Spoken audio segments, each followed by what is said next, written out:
Bonjour, konnichiwa tout le monde, c'est Erika, une Tokyoïde qui parle français. Cette fois, je vous montre plein de morceaux de ma vie à Tokyo. Vous allez voir dans cette vidéo le petit Team Lab gratuit, le quartier Harajuku, les cafés cachés sympas et les gacha gacha, une salon de thé dans une maison typiquement japonaise, le Harry Potter Café, une exposition, etc. etc. etc. J'espère que cette vidéo vous donnera un peu d'idées pour ceux qui veulent venir voyager à Tokyo et donner l'impression de voyager avec moi à Tokyo. Alors je vous préviens, je suis bavarde. Trop tard pour s'enfuir. C'est parti!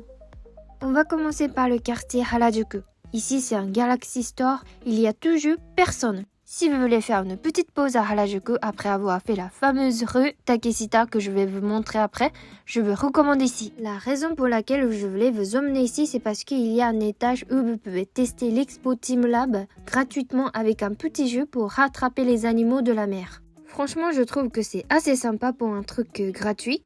Bon, je vais vous dire très honnêtement, le Team Lab coûte trop cher pour moi. Ils ont encore augmenté le tarif. Toutes les activités touristiques dont les cibles principales sont des touristes étrangers sont de plus en plus chères. Oui, je râle dès le début de la vidéo, mais vous me connaissez. Ne me prenez pas mal, honnêtement, je pense que ça vaut vraiment le coup d'aller à l'exposition de Team Lab si c'est une fois dans la vie. Moi, je suis allée 3 fois déjà et j'en ai un peu marre. À chaque fois que mes amis européennes viennent à Tokyo et qu'ils veulent y aller, c'est un peu comme si vos amis japonais qui viennent en France, ils veulent tous aller au Disneyland. Ah oui, les japonais, on adore le Disneyland.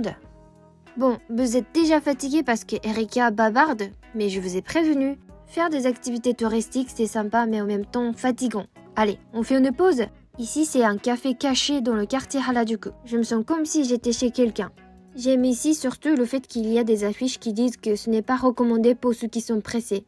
Je ne suis pas pressée. À Tokyo, tout est extrêmement pratique et rapide. Mais si vous avez besoin d'une pause dans la vie comme ça, comme moi, je recommande ce café. Bon, maintenant je montre cette fameuse rue Takeshita à Harajuku. Je vous ai montré dans une de mes anciennes vidéos déjà, trop de monde. Mais c'est vrai qu'il y a plein de choses intéressantes, drôles. C'est vrai que c'est une des choses à faire quand vous êtes à Tokyo. Mais pour éviter la folle, je recommande d'y aller vers la nuit. Il faut pas y aller trop tôt le matin parce que les magasins sont fermés. Je dirais vers 19h, il y a moins de monde et les magasins sont encore ouverts. Et il y a l'ambiance assez animée et avec les lumières, c'est plus sympa que la journée, je trouve. Oh, les bonbons! Est-ce qu'il y en a qui s'appellent Noémie? Ici, c'est pour toi. J'adore. Et là, j'ai trouvé un magasin de gacha. Vous connaissez? C'est de plus en plus populaire. Moi, je le considère comme une sorte d'addiction. Regardez, il y a tout ce que vous voulez ici. Le figurine de tempura, le sac plastique pour les sushis. Non, madame, c'est pas les sushis, mais le sac. 400 yens quand même. Le figurine de Scalavarus, l'insecte qui roule le caca. Si vous connaissez ça, vous avez au moins 30 ans. La nostalgie. Au Japon, il faut pas demander pourquoi. Il suffit d'être mignon pour exister. Des nouilles instantanées. Je vois pas l'intérêt de porter ça. Ah, il y a même la marque française. C'est du thé? Toutes les chaînes de restaurants qui existent vraiment au Japon. Ça, c'est les soba. Et ça, c'est bento dans l'avion. C'est vraiment dur de m'empêcher à dire pourquoi. Protecteur de la selle qui a la forme de pain indien. Il y en a même avec le poulet. Je comprends pas, mais je sais pas pourquoi j'aime. Imaginez la personne qui a créé ça. Non mais ça va cartonner ça. Franchement, ils sont géniaux les Japonais. Vous ne trouvez pas? Qui a dit que les Japonais n'ont pas d'humour? On en a que ça. Et non seulement qu'on est drôle, on est sérieux. C'est vraiment bien détaillé, très bien fait. La porte-clés dentifrice avec une petite brosse à dents. Et ça, ce sera un très beau cadeau pour quelqu'un que vous n'aimez pas. Non mais qui veut ça à la maison? Un petit souvenir de Japon? Désolée de vous interrompre. Maintenant, je voudrais vous présenter le sponsor de cette vidéo. C'est Zen Market. Alors, pour ceux qui ne connaissent pas, Zen Market est un service d'achat basé au Japon où vous pouvez faire vos achats sur des sites japonais. Si vous voulez des produits qui sont uniquement disponibles au Japon, Zen Market est une très bonne plateforme pour vous. En plus, il y a des plateformes de produits d'occasion comme Lakoma et Mercari. Donc, parfois, vous pouvez trouver des produits qui ne sont plus en vente ou alors des produits moins chers, un peu comme la chasse au trésor. Au Aujourd'hui, je me permets de vous présenter leur nouveau programme de fidélité. C'est un système de récompense en fonction de votre niveau de fidélité. Tout d'abord, vous recevez des crédits d'achat. Vous pourrez ainsi acheter dans toutes vos boutiques préférées ou enchérir sur Yahoo Auction sans avoir à ajouter de fonds supplémentaires à votre compte Zenmarket. Ensuite, il y a le cashback en Zenpoint. Ces points s'accumulent automatiquement et peuvent être utilisés pour couvrir une partie des frais de port internationaux de vos colis Zenmarket. Voici les conditions de programme. Plus vous achetez, plus vous économisez. C'est un plan avantageux pour ceux qui font beaucoup d'achats ou qui achètent des articles qui coûtent cher comme des figurines. Et si cela vous concerne, j'ai un lien bonus pour vous, bien sûr. Si vous créez un compte avec mon lien dans la description avant le 30 novembre 2024, vous aurez 1000 yens, environ 8 € de réduction. Et maintenant, retour à la vidéo. Mais c'était qui cette fille ? Ce que j'aime beaucoup à Tokyo, c'est que quand on se promène à Tokyo, il y a plein de choses intéressantes. L'autre jour, j'ai eu la chance de voir le spectacle de No dans un temple. C'est une tradition du Japon, un spectacle classique. Il compose de chants particuliers, de la musique, de la danse et des paroles. Cette tradition date de plus de 600 ans. Ah oui, un petit conseil, si jamais votre vol est assez tard et que vous avez beaucoup de temps à l'aéroport, je vous recommande fortement d'aller à l'observatoire. C'est très sympa la nuit avec toutes ces lumières. Je trouve que c'est une très bonne façon de finir votre voyage au Japon. Je sais pas si ce genre d'endroit existe à Charles de Gaulle aussi. J'adore l'aéroport, c'est vraiment quelque chose. J'ai beaucoup de souvenirs ici. Une petite note de transport. De l'aéroport jusqu'au centre de Tokyo, vous pouvez bien sûr prendre le train qui coûte moins cher et toujours à l'heure. Mais quand vous êtes fatigué et que vous voulez être sûr de s'asseoir, il y a des bus. J'ai testé plusieurs fois, c'est confortable. Je valide. Le lendemain, je me suis fait plaisir. J'ai fait un plat festif. Je voulais mettre les conditions, mais j'arrivais pas à ouvrir. Ça m'étonne pas qu'il y a beaucoup de gens qui veulent vivre avec son copain. Mais ma salade était bonne sans condition. Bon, alors aujourd'hui, je me promène dans le quartier de centre de Tokyo et je vais voir une de mes meilleures amies. Voici le paysage typique de Tokyo. Tokyo est une ville avec beaucoup de grands buildings, mais si vous allez à l'est de Tokyo, on a quand même beaucoup de nature et il y a même la montagne. Il s'appelle le Mont Takao et c'est super sympa de faire une randonnée là-bas.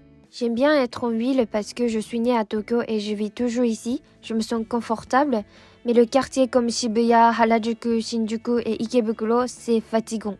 J'aime les quartiers comme ça, animés, mais pas bruyants comme Shibuya. Il y a beaucoup de coins sympas à Shibuya aussi, mais il faut juste bien connaître les quartiers. Bon, j'arrive sur le lieu de rendez-vous avec ma copine. Vous reconnaissez ce que c'est? Est-ce qu'il y en a qui aiment bien? Les Japonais aiment beaucoup Harry Potter. Ici, c'est le café Harry Potter. C'est un peu cher, je trouve, mais pour fêter son anniversaire, on a choisi ce café iconique.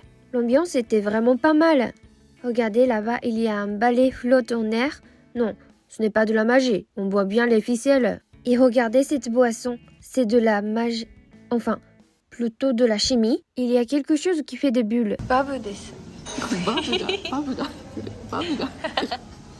J'ai pris l'assiette de Serpentard. C'était bon, mais c'était pas extraordinaire. Rien de magie ici. Ça, c'est un gâteau. Enfin, je pense que c'est plus correct si j'appelle ça un gros morceau de la crème plutôt qu'un gâteau. Ensuite, j'ai trouvé un café fantastique, bien caché à Koenji. Il y a une ambiance magique.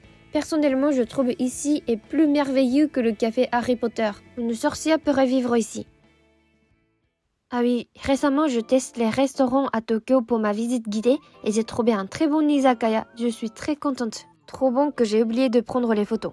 Ce jour-là, j'avais une petite réunion avec les filles. Chacun avance sur son chemin, mais on reste toujours amis. J'en suis vraiment reconnaissante.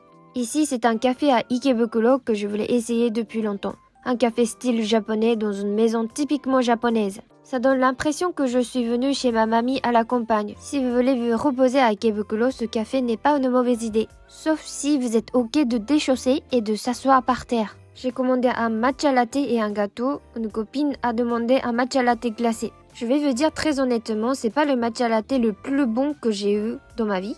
Ah, amakunai. Amakunai? Amakunai c'est nihongo de homekotoba dakara. J'attendais quelque chose un peu plus secret, mais c'était bon. Si vous n'êtes pas fan de gâteaux très secrets, le Japon est fait pour vous. Les gâteaux au thé sont souvent pas secrets au Japon. J'ai beaucoup aimé l'ambiance de ce café, c'est très chill. Et ça, c'est un jour où je me promenais près de Ueno pour préparer ma visite guidée. Ça s'appelle Kamishibai, la performance des images. Avant, il y en avait partout au Japon vers 1930, pendant l'ère Showa. Depuis 1984, il faut une permission spéciale pour faire ça dans les endroits publics. Et c'est comme ça que la culture de Kamishibai dans la rue a disparu. Mais à la crèche et aussi à la bibliothèque, parfois, c'est encore assez fréquent. Je trouve ça vraiment sympa. Il y a beaucoup d'histoires japonaises qui parlent des morales et des leçons de la vie. À mon avis, ça contribue énormément à l'éducation des enfants. Et j'aime surtout le fait qu'il y a des interactions entre les enfants et l'interlocuteur. Et ça, c'est un petit musée-hôtel que j'aime beaucoup à Tokyo. Il y a une exposition sur la lune et les ukiyo-e en ce moment. Je l'ai trouvé super, alors je vous partage un tout petit peu ici.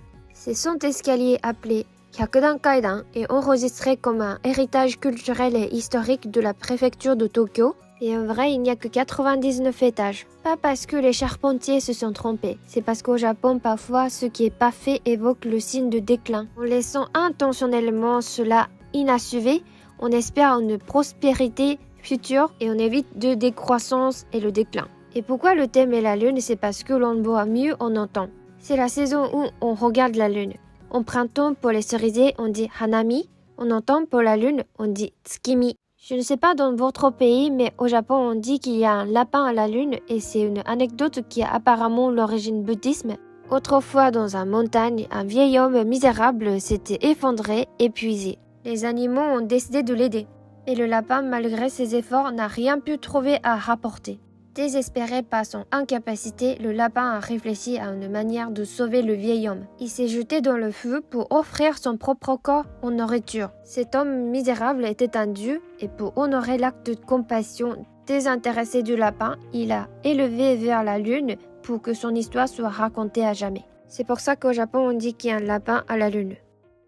Bon, c'est la fin de cette vidéo. Merci de l'avoir regardée jusqu'à la fin. Ce n'était que des petits morceaux de ma vie à Tokyo, mais j'espère que vous avez aimé cette vidéo. Voilà, merci beaucoup encore The Market d'avoir sponsorisé cette vidéo et surtout de m'avoir fait confiance. Aller filmer partout dans Tokyo, ce n'est pas donné. Et comme je suis encore une petite créatrice, ce genre de soutien me permet de faire plein de vidéos avec plein d'endroits et des choses intéressantes. Je remercie sincèrement pour votre compréhension et pour votre intérêt. N'hésitez pas à jeter un coup d'œil dans la description. Je prépare encore beaucoup de vidéos. Parfois, je suis en retard, mais je essaye de sortir une fois par semaine à peu près. Donc, à la semaine prochaine. Matane!